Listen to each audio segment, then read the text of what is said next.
We are awakening together. This is our weekly gathering we hold online. For more information, visit our website, awakening-together.org. We'd love to see you there. Hi, everybody. Happy New Year.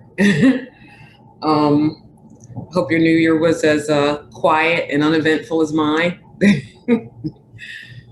Did anybody have anything interesting happen? No?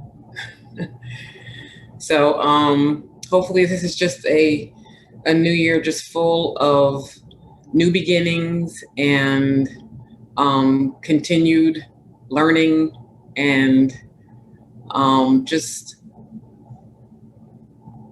no expectations. Just seeing what happens, right? So now we'll just take a deep breath, close our eyes and center for prayer.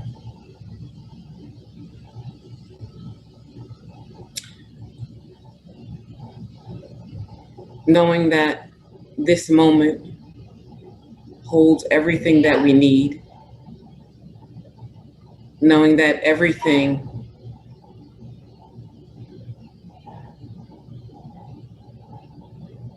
is here right now. The back of all that we see, all we do, all we perceive is what we are. May we be able to know this from our very core, that we are this everything, that we are this nothing, and that we need do nothing but be still and know this. And so it is.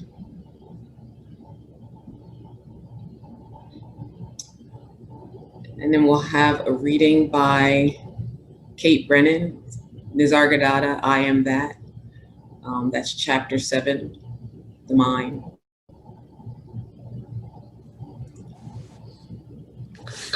The mind. Questioner. There are very interesting books written by apparently very competent people in which the illusoriness of the world is denied, though not its transitoriness.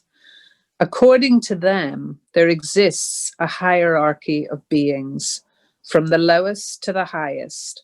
On each level, the complexity of the organism enables and reflects the depth, breadth, and intensity of consciousness without any visible or knowable culmination. One law supreme rules throughout: evolution of forms for the growth and enrichment of consciousness and manifestation of its infinite potentialities. Maharaj. This may or may not be so. Even if it is only so from the mind's point of view. But in fact, the entire universe exists only in consciousness, while I have my stand in the absolute. In pure being, consciousness arises. In consciousness, the world appears and disappears. All there is me. All there is mine. Before all beginnings, after all endings, I am. All has its being in me, in the I am that shines in every living being. Even not being is unthinkable without me. Whatever happens, I must be there to witness it. Questioner. Why do you deny being to the world? Maharaj, I do not negate the world. I see it as appearing in consciousness, which is the totality of the known in the immensity of the unknown. What begins and ends is mere appearance. The world can be said to appear, but not to be. The appearance may last very long on some scale of time and be very short on another, but ultimately it comes to the same. Whatever is time-bound is momentary and has no reality. Questioner: surely you see the actual world as it surrounds you. You seem to behave quite normally. Maharaj: that is how it appears to you. What in your case occupies the entire field of consciousness is a mere speck in mine. The world lasts but for a moment. It is your memory that makes you think that the world continues. Myself, I don't live by memory. I see the world as it is, a momentary appearance in consciousness. Questioner: in your consciousness? Maharaj: all idea of me and mine, even of I am, is in consciousness.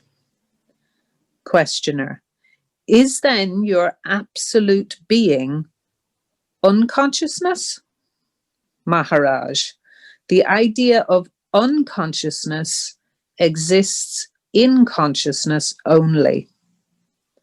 Questioner: then how do you know you are in the supreme state?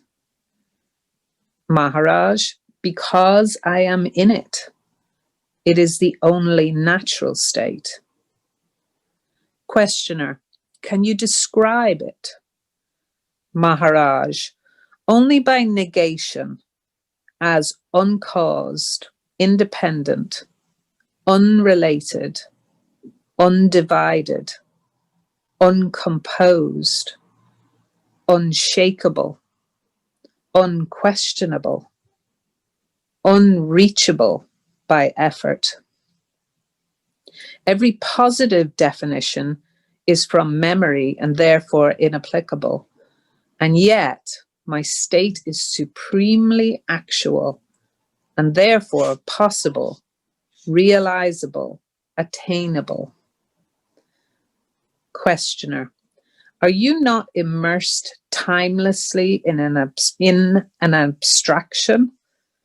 Maharaj: abstraction is mental and verbal and disappears in sleep or swoon. It reappears in time. I am in my own state, timelessly in the now. Past and future are in mind only. I am now. The world too is now. Questioner: which world? Oh, sorry, I think I've made a mistake. Oh, questioner, sorry.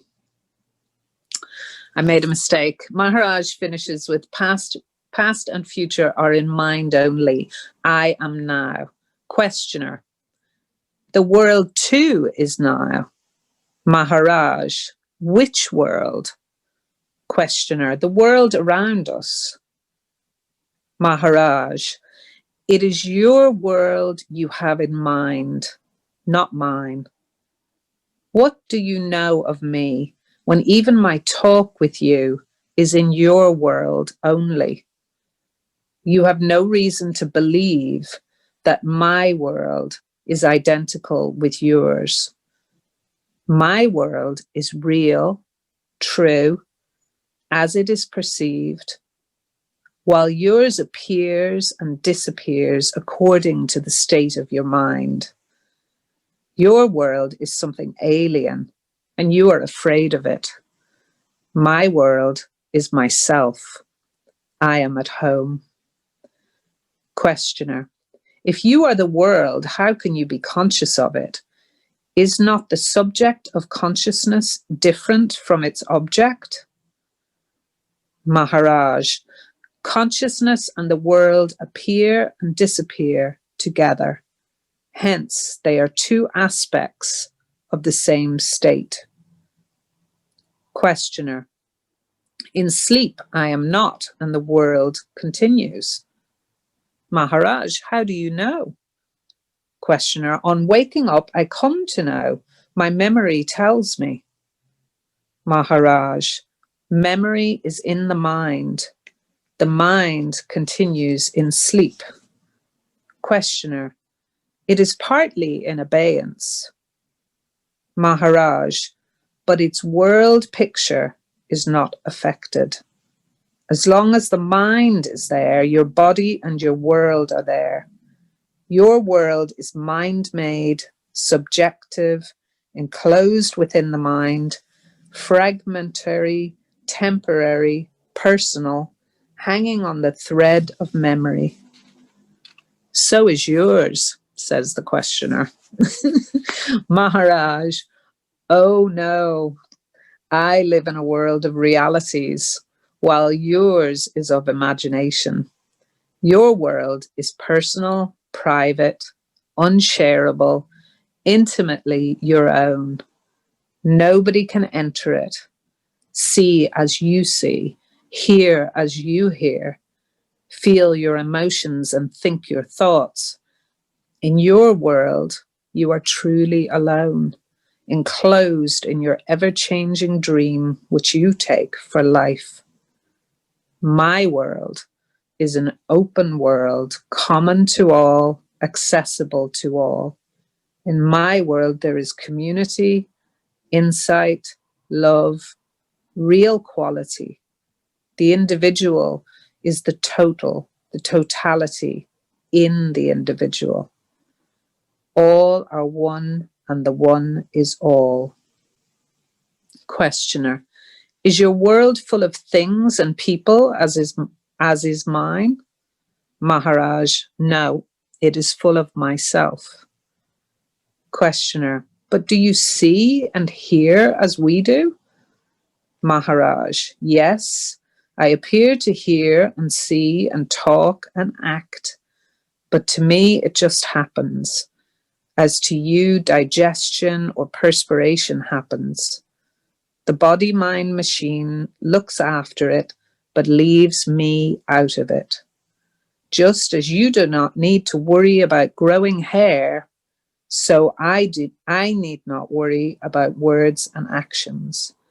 They just happen and leave me unconcerned, for in my world, nothing ever goes wrong.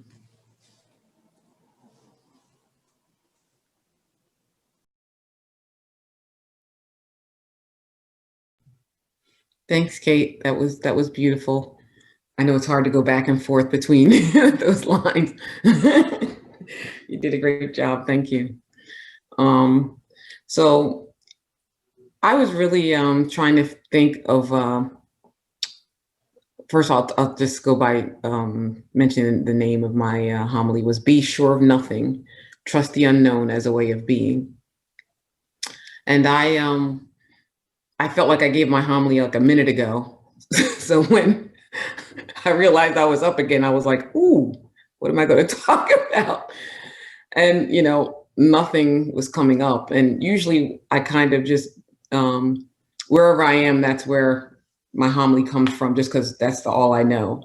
And I was in a place of just nothing. And I said, oh, well, I'll just do my homily about nothing then. So that's why my homily is titled as it is. So it's really about being on this journey, on this awakening journey, and surrendering to the great unknown. My experience has been lately, I've had these long pauses of nothing. I feel like I'm in the world, but I'm kind of not. It doesn't even matter if I engage my somebody-ness or not. These excursions into my personality self, they feel like spasms. So they're almost like there's a contraction and expansion that's happening. But but there's not as much suffering and separation in the experience of the contrast as I was having before. It just feels like, going in and out. But I feel like that's how these stuck feelings really start to come about, because we think we can be contained or restricted by how we are showing up when everything is the self. So these swings are having less meaning for me. And then I see how powerful the meanings are that I've been giving these swings back and forth. This means I'm this means I'm not that. I just really feel how I've been allowing myself to punish myself through these vacillations back and forth. And I'm seeing that these are just happenings.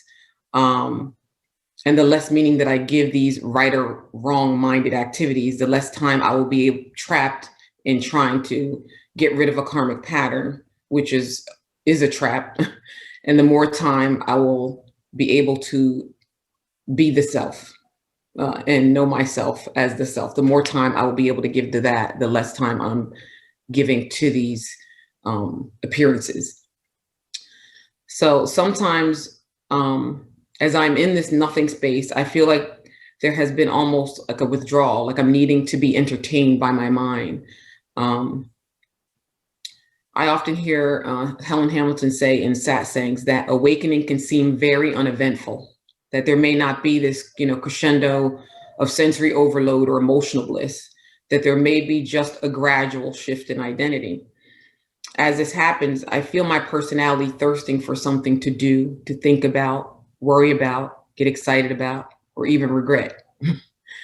It seems to be starved for attention. I felt that when I am completely here, the personality says, but there's nothing here. There is resistance to the nothing that seems to replace the something. This energy of activity which is occurring in the nothing needs to be fed. The ego is confounded by this peace that has no opposite. The peace is not a feeling, it just is. It requires nothing of me and needs no maintenance. There is a bit of a flailing about of the personality because this is new territory, and it would seem to have no role. When I realized this, what I've realized is that mind trusts the known. The known is safe and predictable. When thrown a curveball in life, the ego's only goal is to work its way back to what is known and comfortable. There doesn't seem to be a desire higher than this. It's how can we get back to what we know, whatever that means. It's like a spiritual Stockholm syndrome, staying with what we know, even if we know that it's not in our highest good and it's not serving us at all. Even some of our spiritual knowledge and spiritual favorites that we accumulate are only signposts. We need not be sure of them either. The self is constant, yet dynamic, and even paradoxical at times. I'm learning to move where the finger is pointing, knowing that the self is ever more magnificent, expanding, and infinite. I can follow. Can I follow that which I cannot know without the security of the known, is the question that I ask myself. This nothing actually disorients the ego. There is this space where it does not seem to have a role. It can be responsible for day-to-day routine activities, but it cannot overtake this nothing with ease when we allow the self to be our new reference point. I find there are different distractions that are home for the ego and still have a pull for me. The self experiencing itself as divided is an actual distraction. I currently struggle with this. Some distractions are the usual triggers that I get into, and some are just offering relief from the disorientation that I'm feeling with this nothing. Sometimes I feel the need to engage in the distraction, and other times I don't. Trusting the road that leads to something unknown seems to be the challenge, but peace is undeniable no matter how far. Nisargadatta states, in pure beingness, consciousness arises. In consciousness, the world appears and disappears. All there is me. All there is mine. Before all beginnings, after all endings, I am. All has its being in me, in the I am that shines in every living being. Even not being is unthinkable without me. Whatever happens, I must be there to witness it. So it is in my pure being that all I witness arises. It is a simultaneous happening. All that I witness is me and mine. There is no other. That to me means that all the complications that I bring to my experience are mine. All the nuances and specialness of how I am happening is mine. All of the stories are mine. All that shows up is mine. Then the question arises for me, how am I happening in the world? He says, even not being cannot happen without me.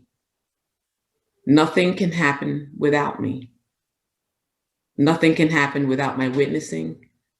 The not being is all me, and even it requires me for its existence as its very substance. All is the self. I am the substance of all things. So as I experience my pure beingness in which nothing arises, it is sometimes disorienting. This nothing is so thick and rich with possibility, yet it is still foreign.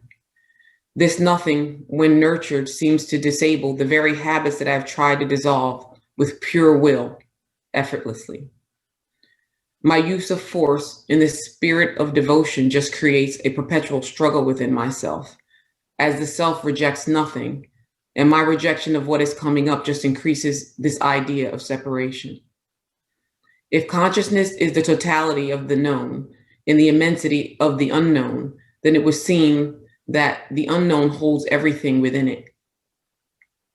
This nothing that we experience is pregnant with infinite possibilities. The known being only one, the known being only an infinitesimal spark of manifestation. So why does nothing not arouse my curiosity? Why does it come across as boring or not much going on? Perhaps I'm so used to the action of coming and going that what remains in the background seems like it is not alive, when it is actually quite the opposite. It is what is coming and going that is most limited in its very nature. All that comes into experience has a shelf life, whereas that in which it is occurring is infinite and dynamic, though unchanging. To become curious about this is not to deny the world, but to realize that its reality is temporal and therefore allows for relative experience. My experiences of happiness is relative to that which I have defined as sadness. These experiences of opposites create my world, ever changing, coming and going, living and dying, all occurring in the foreground of this nothingness. I can feel the emptiness in all, in my kids, I can feel the emptiness in all this activity when I focus on the nothing. And it also is made up of this nothing. So I do not deny the world, but just understand the nature of its non-reality.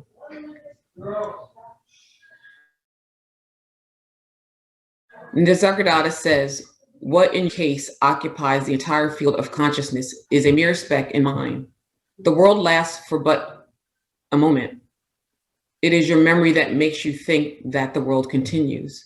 Myself, I don't live by memory. I see the world as it is, a momentary appearance in consciousness. If it is my memory that makes me think that the world continues, then each moment arises anew if I disregard what I am sure of. If I give this moment as I perceive it no meaning, not allowing it the opportunity to imprint in my consciousness as real, what would my moment-to-moment experience look like? When I look at the struggles or perceived problems that I have had, they exist on a memory reel that allows for perpetual sameness. the present frame connects to the last frame as I remember it. How a person acts towards me connects to the last frame. How my experience is at work, at home, in my finances, all connect to the last frame. What if the movie reel was entirely lost and every moment was new? So I tried this experiment with a family interaction, and I found that my so-called triggers had no basis. My expectations of the other was gone. I truly treated the moment as new, no matter what showed up. Eventually, I started to see certain patterns that had been long established start to shift. What we are thinking is always creating script upon script, and we never really get to know this moment as it truly is, or even the other as he or she truly is. I wanted to share a reading with you. It's from the Helen Hamilton, it's called the Hamilton Gita, Musings from the One. And it's called, I Love You Too Much.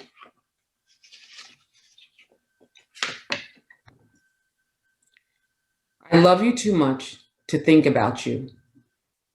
I won't sully you by assuming anything of you or about you.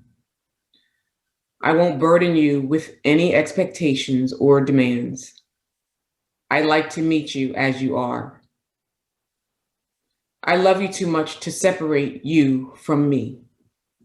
I won't impose any distance at all on us. I won't tolerate the distance of thoughts between us. I want to meet you exactly as you are. I love you too much to believe anything about you. I don't care to project onto you. I respect you too much to know anything about you. I won't limit you that way. I want to meet you in your authenticity. I love you too much to label you or categorize you. I will not allow thoughts to define and shape my experience with you. I prefer to meet you exactly as you are. I love you too much to ever know you or understand you. I care too deeply to have a relationship with you at all. Such distance of two is too much for me. I cannot bring myself to externalize you. I want to meet you just as you are. I love you too much to try to define you. I won't allow any restriction on you at all. I don't care to imagine how you are, and I don't want to remember you ever. I want to meet you exactly as you are. You see, I love you too much to think about you at all. I love you so much, I forgot about you and I forgot about me. All that is left then is the pure experience of being and meeting each other exactly as we are. How amazing to meet you with no barriers at all.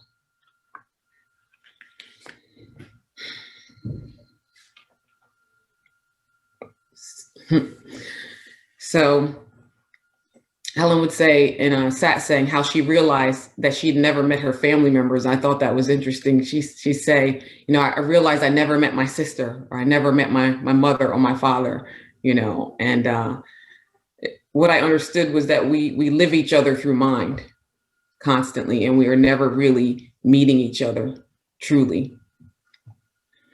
I try to apply this not only to the other, but also with my relationship with life. Anything I think about, I infuse with the materiality of the previous real. I could never know this moment anew. I realized by practicing this that my relationship with all things exists within me, as all has its being within me. I thought about my daughter, who I often worry about. I have a worry narrative that I often give my attention to, and I remind myself, I love her too much to think about her. I love the truth of her more than I love what I think. I could apply this to myself as well. I love myself too much to think about myself, or how close I may be to awakening even, or what I may or may not be doing to get there. I could go as far as to say, I love the truth too much to think about it as I attempt to understand or intellectualize teachings. Nisargadatta says, all idea of me and mine, even of I am, is in consciousness. All of my guilt, unworthiness, happiness, sadness, satisfaction or dissatisfaction with what is based on memory, the last frame. I am angry, fearful, or sad because I can't do this thing because this situation is a problem because I'm always leading from the frame before. What could possibly be different when I do this? I'm cut off from the infinite possibilities when I'm always continuing from the one possibility that manifested. And this one possibility becomes my world. We are the authors of our now moment. Nisargadatta says, my world is real, true as perceived, while yours appears and disappears according to the state of your mind. Your world is something alien and you are afraid of it. My world is myself. I am at home. Perhaps I'm afraid because the tapestry from which I am weaving this now is flawed, and I know it. Not knowing how to weave something new makes me fearful because I'm so sure of how the story ends. I am learning to be sure of nothing. Subject and object are one. He says consciousness and the world appear and disappear together. Hence, they are two aspects of the same state. This means that I am happening in each frame, and I cannot be separated from the frame. I go on and on, but it is the mind's memory that connects these frames and makes the story. The mind can take one frame and multiply it into infinite appearances as it is as infinite as its source. Without mind or memory or any idea about this moment, what could this moment look like? What would it look like to live in a world of realities rather than a world of imaginings? What would this now moment look like from the supreme state, which he describes as uncaused, independent, unrelated, undivided, uncomposed, unshakable, unquestionable, and unreachable by effort?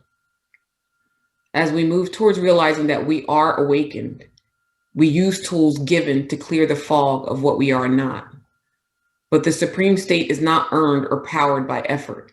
It naturally settles like a quiet breath, just being itself in itself, as it has always been, but now seen with clarity. So I wanted to share just some recent contemplations that I've had of my current experience with this moment. This moment being interchangeable with the self or awareness. What is this moment that has descended upon my mind? It just stays there, constant, unmoving, uncreated. I wonder if I am in the moment or if the moment is in me. I sit there, then I move to see if it changes. It does not. I continue my activity as this moment persists. It seemed to come into my awareness the same time every day, ever increasing its presence, then showing up at other times uninvited, but very much desired. Lately, it shows up when my mind wants to storm the gates of my very being, but there is no entry. Even when I wake up in the middle of the night and my mind tries to take the mic, there is almost a whiteout. No thought is permitted to take hold or even begin. There's almost a buzz of white noise until I fall back asleep. So foreign is this beingness. I wonder if I'm losing my mind. I hope so. I'm in awe of the effortlessness of it all. It is clear that this is not my doing. It is as if my mind has been evicted and may only come when invited.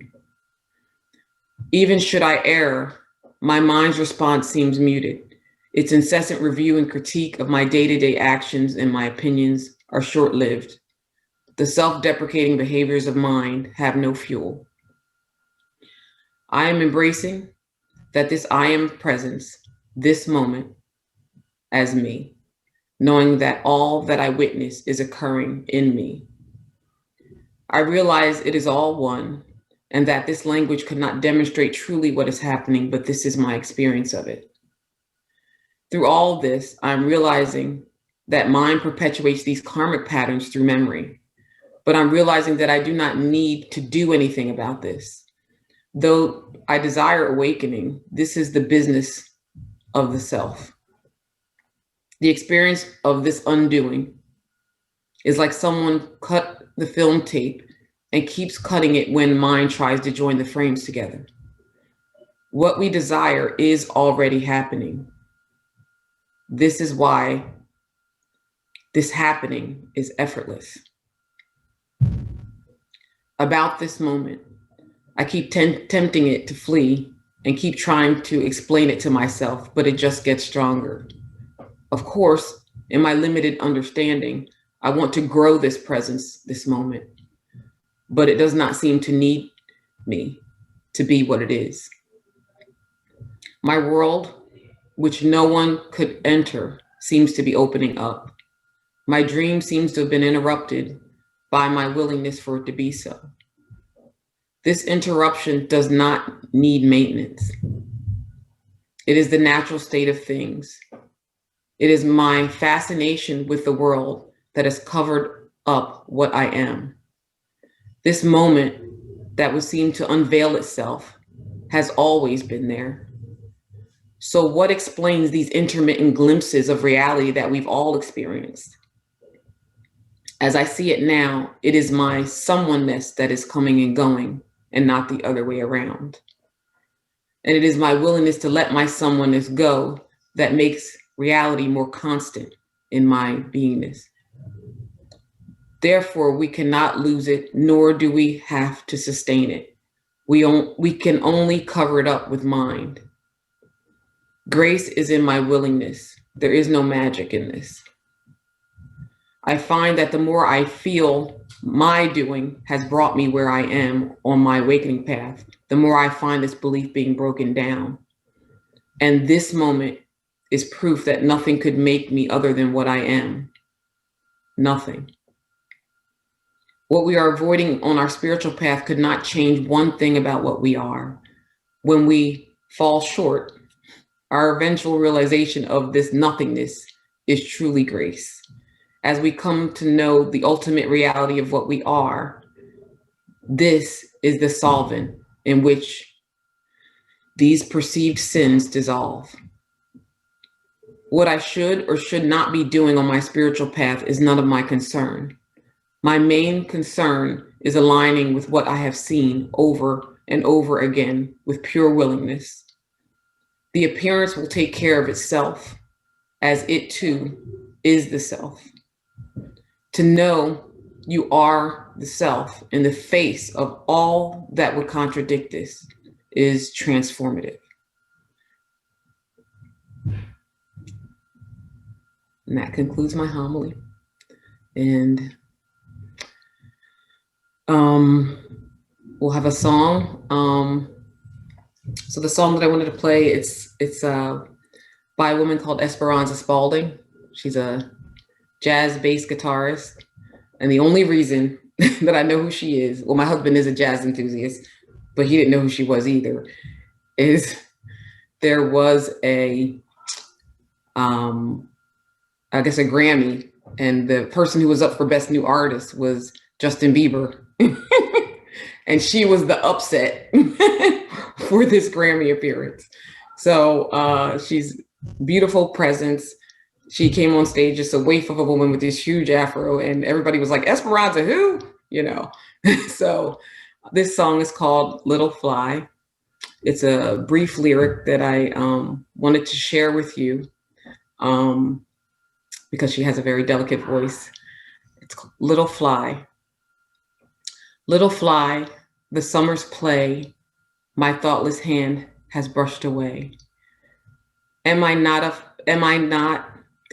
I a fly like thee, or art thou not a man like me? Little fly, for I dance and drink and sing till some blind hand shall brush my wing. If thought is life and strength and breath, and the want of thought is death, little fly, then am I a happy fly, if I live or if I die. Here we go. Okay.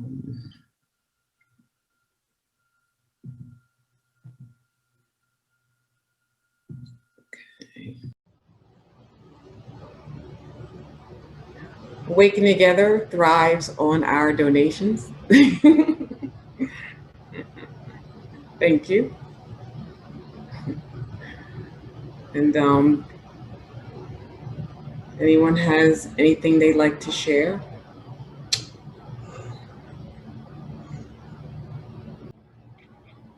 I've got something to share, Beverly. Can you hear me okay? Yes, I hear you.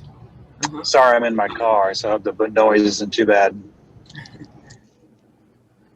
I loved your homily. It's just so true that I know, at least for myself, my attention is so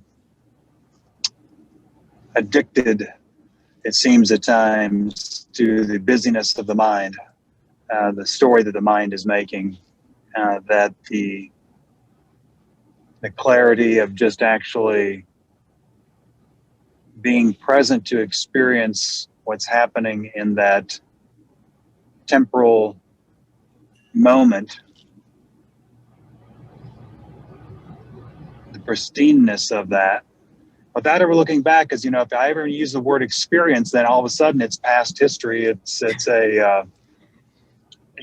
in the past. It's almost even a qualifying in many regards. So just that pureness that Nisargadatta talks about, of just being totally present and not really even, I guess inside our memory, our mind still records what takes place. I think if you asked him what he said or what took place, maybe not what he said, but what took place 5 minutes ago, 10 minutes ago, he probably would be able to tell you. But it's, somewhere in there, that pure experience of the moment, that I know with many of our different practices, that's what we're just trying to get more anchored in. Not that there's anything wrong with experiences, and that actually, I think, celebrating the temporal experience of duality, knowing that it's nothing more than that. But thank you. That was just a great representation. Gave me a lot to think about. Thank you. Anybody else? Thanks, Ron. That was great. I know for me, the hardest part was being present for me with myself, or something that I've done, or something that I've need to move past with my own self. And that was the hardest part, is, I should say, usually more challenging than moving from in relationship with someone else. The relationship that I have with myself, and kind of like beginning anew with that within myself, I felt was pretty challenging. And for me, it feels like the last step of all of the challenges is really to stop having this relationship with myself. And then to be able to enjoy the play of duality, because I'm no longer believing it. I can't enjoy it if I'm believing it, so. Anyway, anybody else?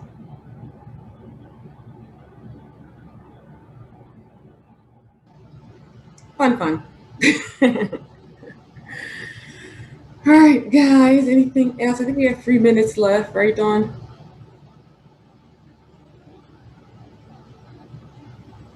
I just wanted to say thank you, Beverly. That was just such an incredible start for the year for me, and I'm sure for lots of other people, to start from that kind of clarity, and also just, I don't know, there's something about the way that you speak and contemplate and write, and the music that you choose, and just, it's so creative and so open to, it's obviously open to guidance. It just feels so rich, and I just feel fed. I feel completely full up now. Oh, thank you so much. I really appreciate you, and appreciate the depths that you go to. It's just fantastic. Thank you. Thank you. Thank you, Kate.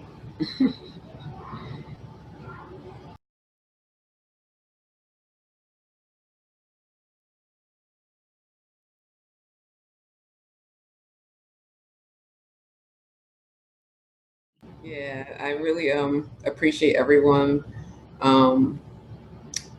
This homily started out as very started out very desperate, and then it just there was a lot in nothing, right? So thank you very much for all of your love and your sharing, and looking forward to the next half hour. Been watching our online gathering. It happens weekly on Sundays at 10:15 a.m. Eastern Time. To join us live in the sanctuary, visit our website, awakening-together.org. You'll want to click on Online Sanctuary in the main menu, and then in the drop-down menu, look for How to Enter the Sanctuary. Right there at the top of the page is a clickable link. We'd love to see you in the sanctuary and join with you in fellowship. Thank you again for watching.